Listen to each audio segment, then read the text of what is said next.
Sir 2014 में आप राजनीति में आए। 2019 2024 आप जब से आए हैं, ये पहला चुनाव है जो आप बिना पिताजी के चुनाव में लड़ रहे हैं। आपको उनकी मौजूदगी कहाँ तक खल रही है? बहुत स्वाभाविक है। मेरे पिता हैं, उन्हीं से ही सब सीखा। उन्होंने ही मुझे मार्गदर्शन हमेशा दिया। उन्हीं की उंगली पकड़कर, उन्हीं का हाथ पकड़कर राजनीति में यहाँ तक पहुँचा। आज पहली बार है ज़िंदगी में जब मेरे नामांकन पे वो नहीं है। पहला चुनाव जो उनके बिना मैं लड़ने जा रहा हूँ। ऐसे में इससे पहले दोनों बार जब 14-19 में मैंने नामांकन किया, लिटरली एक बच्चे की तरह मेरा हाथ पकड़कर वो मुझे नामांकन करवाने लेकर जाते थे।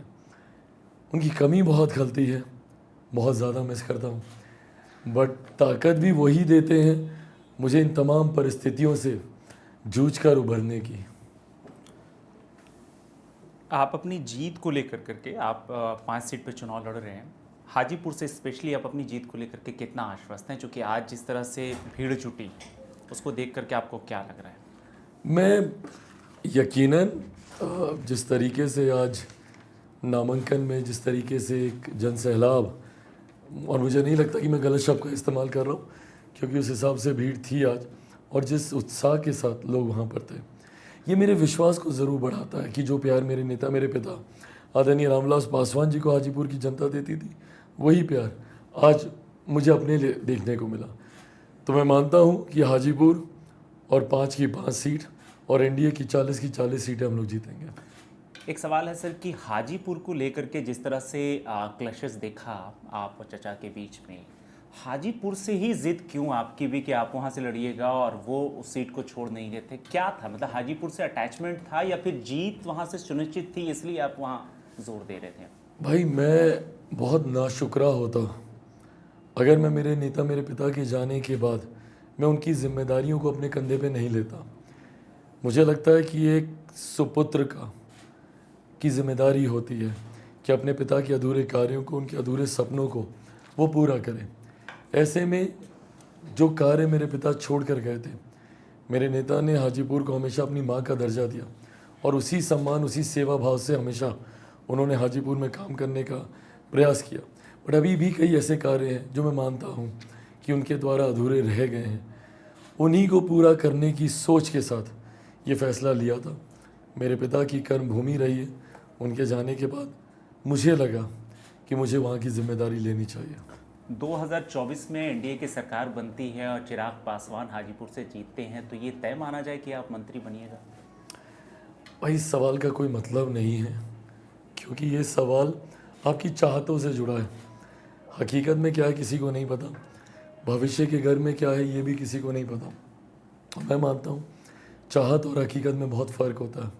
आपकी चाहतें बहुत कुछ हो सकती हैं, पर उनके कोई मायने नहीं होते हकीकत के सामने। अगर चाहतों में इतना ही दम होता तो आज मेरे पिता मेरे साथ होते, मेरी पार्टी नहीं टूटी होती, मेरा परिवार नहीं बिखरा होता। तो इसलिए मैं चाहतों में नहीं, हकीकत में जीता हूँ। आने वाले समय में भविष्य जो लेकर आएगा वो स्वीकार होगा। आपने परिवार वाली बात छेड़ी, तो परिवार से सवाल ये है कि चाचा आपके नॉमिनेशन में नहीं दिखे, और जिस तरह से 2020 के बाद चाचा पूरे 5 एमपी को लेकर करके पार्टी ही टूट गई, या फिर आपने लोजपा रामविलास बनवाया, तो अभी ऐसा लगा कि सब कुछ ट्रैक पर आ गया है। तो मतलब परिवार में सब कुछ ठीक ठाक हो गया, या फिर? देखिए, मैंने हमेशा उम्र में, रिश्ते में, तजुर्बे में वो मुझसे बड़े हैं, मैंने हमेशा उनका सम्मान ही किया है। बहरहाल ज़रूर दुखी हैं, मैं ही नहीं, मेरे परिवार के कई बड़े भी। मैं बिहारी हूँ और बिहारी परिवार में आमतौर पर बिहार के बड़े ही, परिवार के बड़े ही सारे फैसले करते हैं। ऐसे में मेरी माँ, मेरी बहनें, मेरी फूआ, फूफा, ये सब लोग उनके उस फैसले से दुखी रहे जिसमें उन्होंने पार्टी से, परिवार से मुझे अलग किया। ऐसे में ये फैसला अलग होने का भी उन्हीं का ही था। साथ आना है या नहीं आना है, ये फैसला भी उन्हीं का रहेगा। जैसा मैंने कहा कि मेरे मन में उनके लिए हमेशा वो सम्मान रहेगा। मेरे पिता के जाने के बाद मेरे पिता ही वो थे। ऐसे में उन्होंने किन परिस्थितियों में वो फैसला लिया मुझे नहीं पता। तकलीफ मुझे इस बात की ज़रूर होती है कि अगर वो मुझे अपना सगा बेटा मानते तो संभवतः ऐसा फैसला कभी नहीं करते। आज अगर मेरे पिता जीवित होते, वो मुझसे लाख नाराज़ होते, मेरी बड़ी से बड़ी गलती होती, तो क्या वो मुझे ऐसे छोड़ देते सड़क पे? नहीं छोड़ते। दिक्कत मुझे इसी बात की रही, तकलीफ़ इसी बात की है कि उन्होंने मुझे कभी अपना सगा बेटा माना ही नहीं। एक बार मुझे अपना बड़ा बेटा मान लेते तो मुझे नहीं लगता कि ऐसी कोई परिस्थिति आती। कोई नाराज़गी थी, बैठाते, डांटते, कान पकड़ते, कुछ भी बोलते, बट घर की बात को घर में हम लोग सुलझा सकते थे। नामांकन पे भी मैंने प्रयास किया।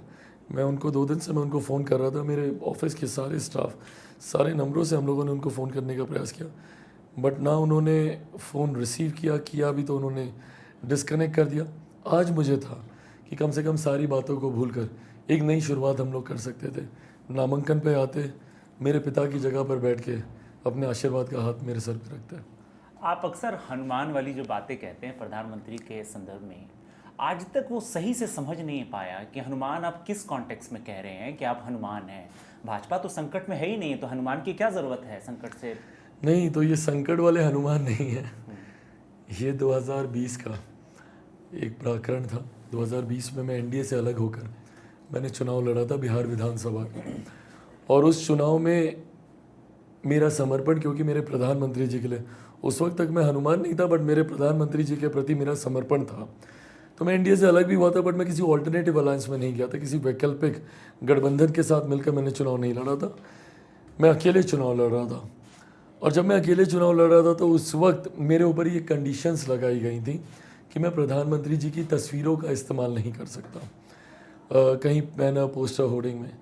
तो उस वक्त मैंने कहा था कि मेरे प्रधानमंत्री मेरे दिल में बसते हैं, मुझे उनकी तस्वीरों को बैनर, पोस्टर, होर्डिंग में लगाने की ज़रूरत नहीं। और वहाँ से ये हनुमान वाला की चर्चा शुरू हुई।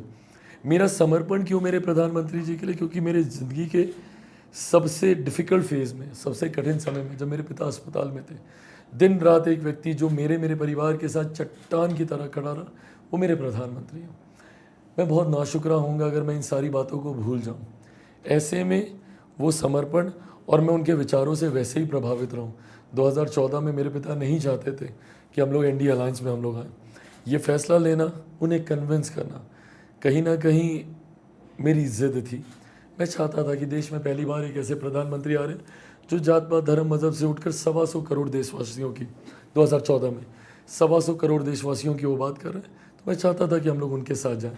तो उनकी नीति, उनके विचारों से मैं पहले ही प्रभावित था। व्यक्तिगत तौर पर मैं उनसे जुड़ा जब मेरे पिता अस्पताल में थे, और वो जो रिश्ता हम दोनों के बीच बना, उसकी मर्यादा हमेशा मेरे प्रधानमंत्री ने भी रखी, मैंने भी रखी। जिस हनुमान का आप जिक्र कर रहे हैं, बहुत बार मैंने ताने सुने भाई इसको लेकर। बड़ा अपने आप को हनुमान कहता था, क्या हुआ, पार्टी तोड़ दी, घर से निकाल दिया, ये लोग देखते रहे, ये बहुत ताने मैंने सुने। बट हकीकत है कि कोई मेरे और मेरे प्रधानमंत्री के उस रिश्ते को नहीं समझ पाएगा जो रिश्ता हम दोनों का उस दौरान बना है। और वो गाहे बगाहे अब कभी कभी मेरे प्रधानमंत्री एक्सप्रेस करते हैं, मुझे गले लगाने की बात हो या मुझे छोटा भाई कहकर संबोधित करना हो, ये उनकी बातों में रह कर दिखाई देता। एक छोटे छोटे सवाल हैं। मैंने हाल के 4 सालों में 2020 का जो विधानसभा चुनाव हुआ बिहार में, उसके बाद अगर मैंने सबसे ज़्यादा कटुता देखी विपक्ष के तौर पे, तो आप में और नीतीश कुमार के बीच में थी कि आपने एकदम खुल्लम मोर्चा खोल रखा था उनके खिलाफ। अब कैसा लग रहा है, मतलब उन्हीं के साथ हैं? नहीं भाई, देखिए, हकीकत है, इसको तो झुटलाया नहीं जा सकता, क्योंकि मैंने उनकी नीतियों को लेकर कई जगह मैंने प्रश्न उठाए थे। बट अभी क्या है, देश के चुनाव हैं। मैं राजनीति का विद्यार्थी हूँ, and being student of politics हम लोग को सिखाया जाता है राष्ट्रहित से ऊपर कुछ नहीं। राष्ट्रहित के बाद गठबंधन का हित आता है, उसके बाद आपके दल का हित आता है, और उसके बाद अगर कुछ बच जाए तो इंसान व्यक्तिगत हितों की चिंता कर सकता है। ऐसे में मैं मानता हूँ, डिबेटेबल, आप शायद असहमत हो सकते हैं, बट मैं मानता हूँ कि राष्ट्रहित में मेरे प्रधानमंत्री का तीसरी बार प्रधानमंत्री बनना बहुत ज़रूरी है। तो सेक्रीफाइस है ये? उनके प्रधानमंत्री बनने के लिए नहीं, सेक्रीफाइस नहीं है, ये कतई सेक्रीफाइस नहीं है। हम लोगों के लिए गठबंधन को साधना बहुत ज़रूरी है। इस गठबंधन को साधने के लिए बहुत मेच्योरिटी के साथ मैंने, मेरे मुख्यमंत्री ने इस सिचुएशन को हैंडल किया है। अगर हम दोनों में से दोनों घटक दल अगर आपस में ही उलझ जाएं तो इसका सिर्फ नुकसान हमारे गठबंधन को होगा। बहुत बेहतर होगा कि या तो हम लोग फिर गठबंधन में आते नहीं, या तो फिर मैं गठबंधन से अलग हो जाता या वो गठबंधन से अलग हो जाते। पर अगर हम दोनों गठबंधन में हैं और मौजूदा परिस्थिति में एक लक्ष्य के लिए हैं, वो लक्ष्य मेरे प्रधानमंत्री को तीसरी बार देश का प्रधानमंत्री बनाना, बिहार की 40 सीटें जीतना, तो ऐसे में आपसी विवाद में ये उलझने का समय नहीं। बस आखिरी सवाल, आप राजनीति में आने से पहले फिल्म में आए थे, बॉलीवुड में आए थे, कंगना रनावत के साथ शायद आपकी वही एकमात्र मूवी है जहाँ तक मुझे जानकारी है। Absolutely right. कंगना रनावत भाजपा से चुनाव लड़ रही हैं, आप भी भाजपा के अलायंस में चुनाव लड़ रहे हैं, मतलब इस पर क्या कहेंगे? ये इत्तेफाक है कि दोनों राजनीति में आ गए? ये एक अच्छा संजोग है। फिल्म तो खैर हम दोनों की एक साथ चली नहीं, बट पार्लियामेंट में ज़रूर हम दोनों एक साथ चलेंगे, ऐसी उम्मीद रखता हूँ। मेरी पुरानी मित्र हैं, मेरी को स्टार रह चुकी हैं और उनसे वो खूबसूरत संबंध मेरे रहे हैं। And I always appreciated her as an individual. वो जितनी बेबाक हैं और जितनी खूबसूरती से अपनी बातों को वो रखती हैं, ज़रूरत है ऐसे लोगों की संसद में जो मुखरता से अपने विचारों को रख सके। लेकिन वो अक्सर विवाद में रहती हैं, चिराग पासवान विवाद में नहीं रहते हैं, इस पर क्या कहेंगे? मुझे नहीं पता कि मैं क्यों नहीं विवाद में रहता, अच्छी बात है, नहीं रहता हूँ। मैं मानता हूँ कि आप कुछ शब्दों की मर्यादा रख कर अपने बयान देने चाहिए। हिंदी शब्दकोश हो या भारतीय कोई भी भाषा हो, मुझे लगता है हर भारतीय भाषा में, बिहारी हूँ, भोजपुरी हो, मैथिली हो, मगही हो, कोई भी भाषा या हिंदी कोई भी भाषा हो, हर भाषा में हम लोग का शब्दकोश इतना खूबसूरत है कि आप कड़े से कड़ा विरोध भी आप मर्यादित शब्दों में कर सकते हैं, कड़ी से कड़ी आपत्ति भी मर्यादित शब्दों में दर्ज कराई जा सकती है। मैं इसका पक्षधर हूँ, मैं मर्यादित भाषा का इस्तेमाल करता हूँ, संभवतः शायद इसलिए विवादों में नहीं रहता।